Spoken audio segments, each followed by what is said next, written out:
Mars, home away from home. As we all hear in the news nowadays, the US almost ready in the next 4 years to send a crew mission back to the moon. The plan here is to build a sustainable lunar base in order to extend the human existence from lower Earth orbit on board the ISS to the moon.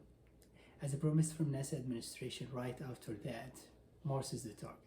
So how far are we from a crewed mission back to Mars? And what is the challenge in such a mission, and how it's going to be different from other normal space exploration missions?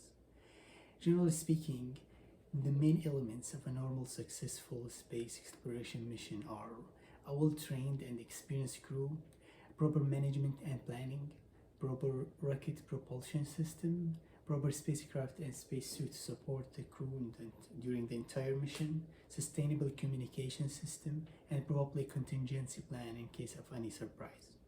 We can test and fully simulate all the elements on uncrewed missions. However, we cannot fully simulate the response and the interaction of the crew with such harsh space environment in their way to Mars. So the most important element of all here is the crew.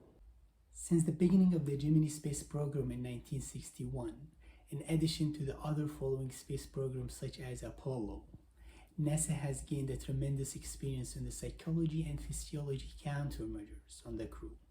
In the course of about more than 60 years, NASA showed proficiency on how to deal with such an effects in an actual up to a year space mission. On the other hand, projects such as Mars 500 simulated up to 520 days of Mars mission and studied the human response in such an isolated environment. Yes, such a long mission to Mars would carry way more psychological and physiological effect on the crew compared to the lower Earth orbit missions. However, this is how we start when we went to the moon the first time. Training, research, simulation, and then taking the risk for an actual trip.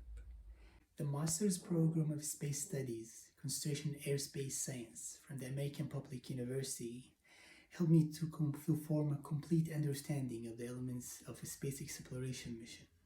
And it made me ready to employ this knowledge in prospective space careers.